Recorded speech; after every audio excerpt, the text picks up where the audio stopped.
The next case. All parties in the matter of Ortega versus Gutierrez. Step forward. Computer technician Netza Ortega is suing his ex-girlfriend, 26-year-old customer service rep Maribel Gutierrez, for unpaid loans to get her hair done and for the return of a promise ring. Ah, Mr. Ortega. The romance is over. You want your jewelry back and you want some money that you loaned to the defendant while you were together. That's correct. Ms. Gutierrez says you often gave her money. There was never any mention of a payback. And the jewelry you want back were gifts that you made to her, and you're not entitled to them back. I feel that it's entitled back to me because they were actually a symbol of a relationship. All right, let's take the simple ones first. The loan. When do you claim, and what year did you make her the loan? June of this year, and it was to get her hair done, and it was for $50. What's next, Okay, Mr. Ortega? after that, it was another loan for $50 to get her hair done. Get over it, Mr. And then after that, it was another $40, and that was to get her nails done? No. Manicure, pedicure. No, that was actually facial, to get her leg wax, whatever. Let's get to the jewelry.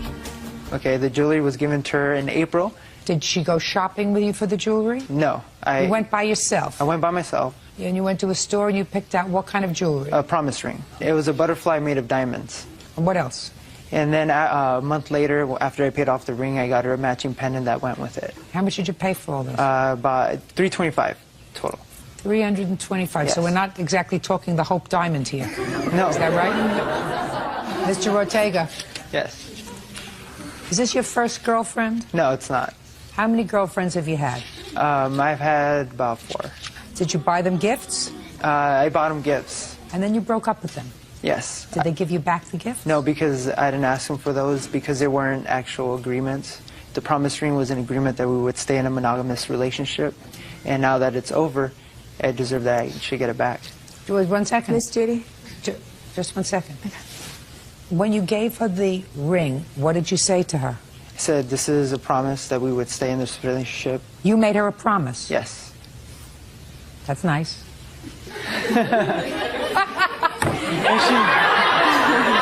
And she agreed to take it. Mr. Ortega. Yes. Grow up, sir. Okay. You're dying to say something. Yes, I am. Go ahead. We made a promise that he would stop drinking, doing drugs, and I accepted the gift if he would stop doing drugs and drinking. He did not. Accidentally, I don't know what happened to the gift. It got that's lost. not true. Listen to me. You were better off without opening your mouth. Okay. You were better off just standing there and looking gorgeous. Mr. Ortega. Yes. Get over it. Put a period. Move on. Okay. If you want a ring that comes back to you, you buy a diamond. It was Now, diamond. listen to me. No, not a were butterfly. diamonds. Not a butterfly, Mr. Ortega. You buy a single diamond and you have it set in a very nice setting, and then you say, I want you to marry me. I Will did. You, listen to me. I'm speaking. At one point, though, I I'm did. speaking. Okay. Will you marry me? This is an engagement ring. We weren't not engaged. a promise ring. I don't care if you were engaged or not. Listen, I've gotten engaged without a ring, too. Once or twice. Okay. A ring. The solitaire, Mr. Ortega. Not a butterfly. Actually, a solitaire. it was a princess cut. Bye, Mr. Ortega. He was using drugs. I treated her well. I have a 2-year-old son. I'm not going to deal with this. Total lies. I totally respected her and her son. Didn't want me to talk to my friends. Not at all. I would let her go out and do her thing with her friends. We used drugs and not remember anything he would tell me. He was always verbally abusive to me, and I'm not going to take that because I have a 2-year-old son, not from him. So, I mean, I'm not going to deal with that. 22-year-old landscaper Robert Tony Strong is suing his ex-fiancée, 18-year-old activities director Camille Ramos, for crashing his Buick Regal and for impound fees. Camille says she wrecked the car because she was fleeing from Robert after he threatened to kill her.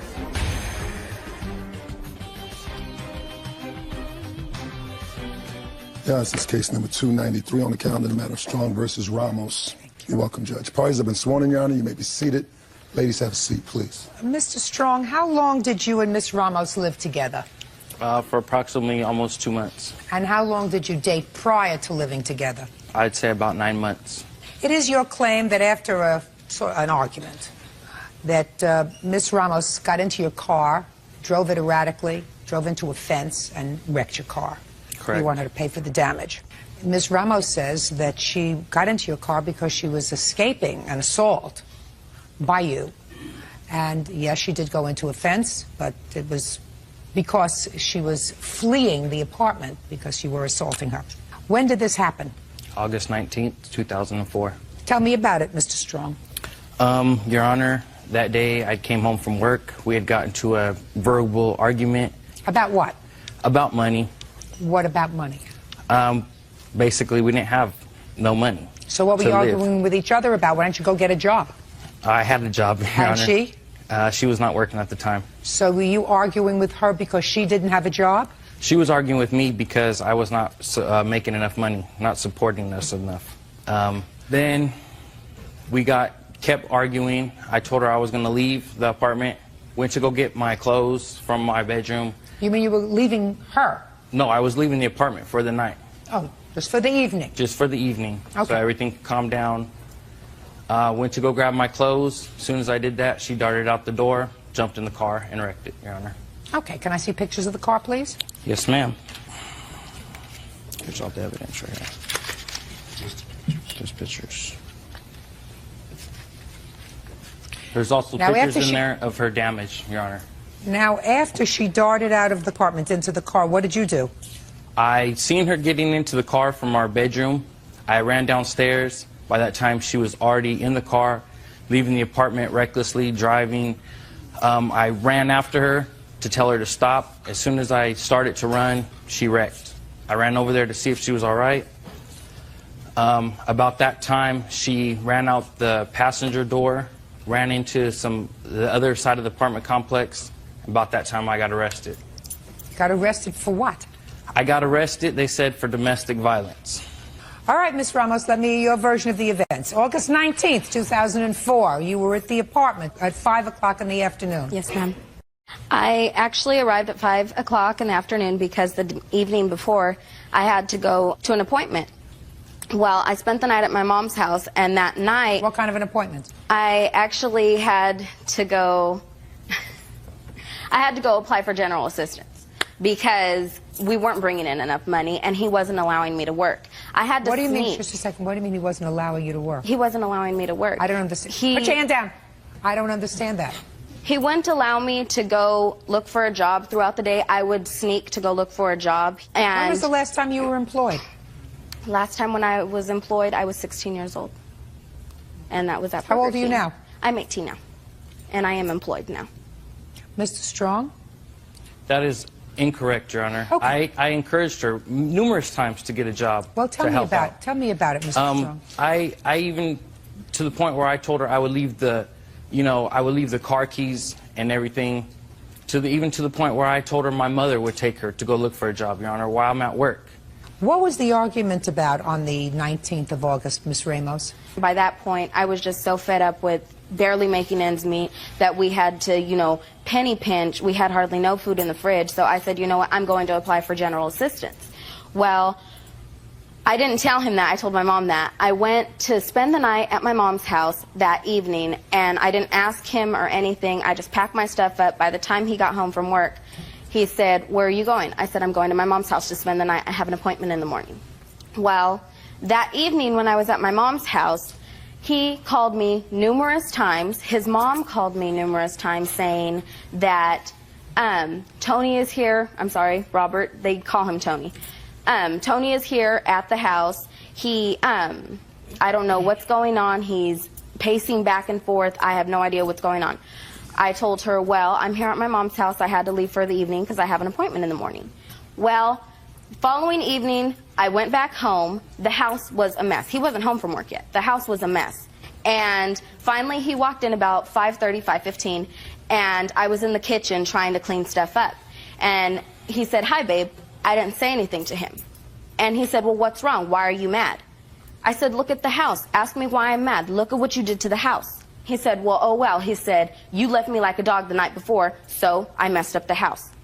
I said, that's no excuse to mess up the house. So he turned around and I said, you know what? I don't need this. I do not need you or this in my life. I picked up my house keys off the counter, which the house keys did have the extra set of car keys, my cell phone, and I started to walk out of the kitchen. He picked up a knife off of the table, started to tell me that he was going to kill me. He said, if you go and you leave me, I'll kill you. And he said, no, as a matter of fact, I'll kill myself. Started to push the knife into his neck and onto his wrist. At that point, I started screaming, and I was trying to pull it up so it wouldn't puncture him. Finally, he dropped it, and he went and he grabbed me by my neck and started pushing me up against the kitchen sink, in the corner of the kitchen sink and the stove. Started choking me. I finally pushed him off. When I pushed him off, he reached in to get a kiss. And I went like that. I said, you passed up that opportunity. And I started walking out of the kitchen. When I started walking out of the kitchen, he ran up to the front door. I got the front door open about this much. The neighbors seen me. I opened up the front door, and he went and grabbed me by my throat and pushed me up against the wall, slammed the front door. He said, you F&B, you're not going nowhere. He grabbed the cell phone out of my hand and threw it up against the wall. That's in the police report, too. The neighbors were hearing everything that was going on downstairs. What the neighbors were hearing. Who called the police?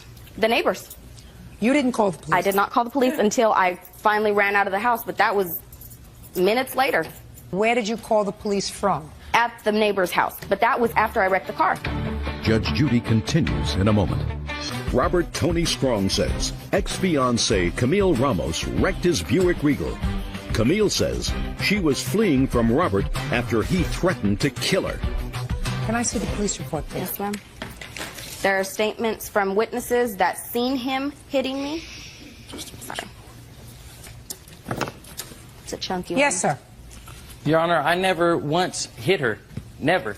He pleaded to domestic violence. Not once did I hit her. Speak. The only reason I did plead to domestic violence, Your Honor, is because so I can get out of jail. I was facing 6 years in the penitentiary. Listen to me, Mr. Strong. I didn't even ask you the question. You were arrested for domestic violence? I was charged with domestic. I was charged with corporal injury to a spouse or companion, destruction of telephone or telegraphic, and terrorist threat. How long had you been living in that apartment complex, sir? For about, I'd say, a month and 3 weeks, so almost 2 months. Do you know a woman by the name of Melinda? I do not know, sir. Ma'am. She's a neighbor of yours.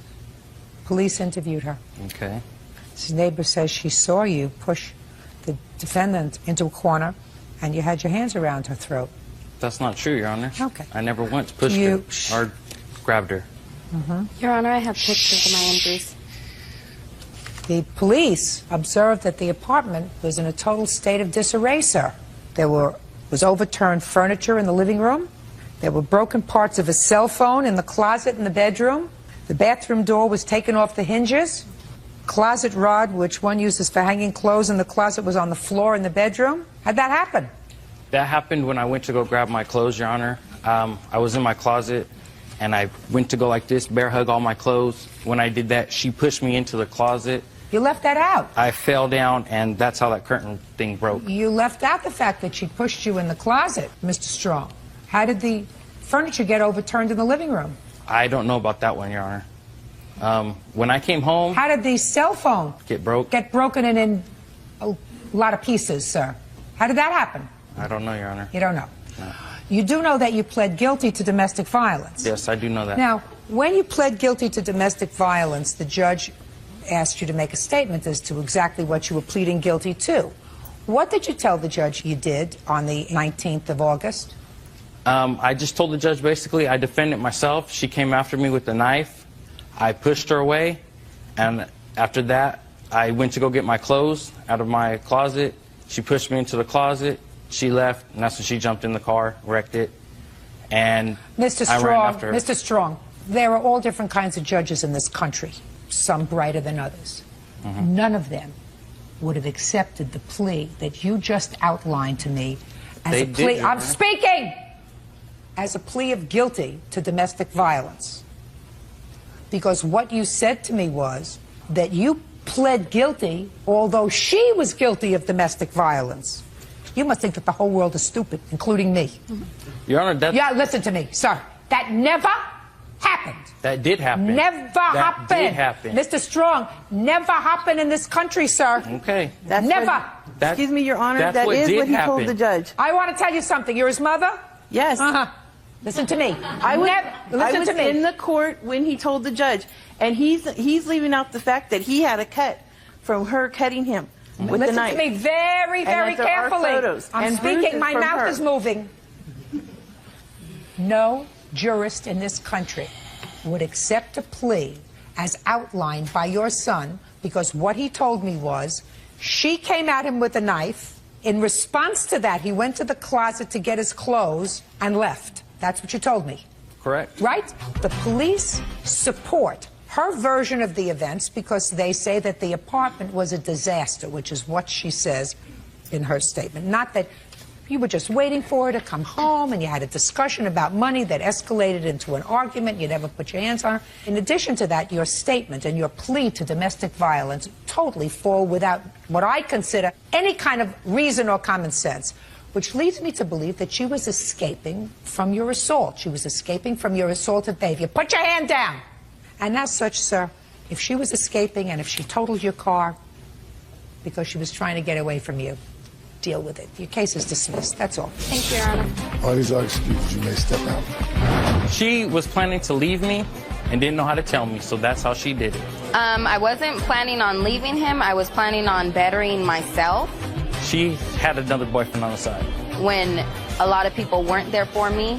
He was, but in the end, his true colors showed. I am glad it's over, and now I can get on with my life. For all those girls out there who you think that you need help from anyone, you don't need help from no one. You do it on your own, just like I did it, and you'll make it. You'll make it with. Charlie Kubri, muh पर रखना Charlie Kubri, Khan साहब Charlie Kubri, muh पर रखना Charlie Kubri, Khan साहब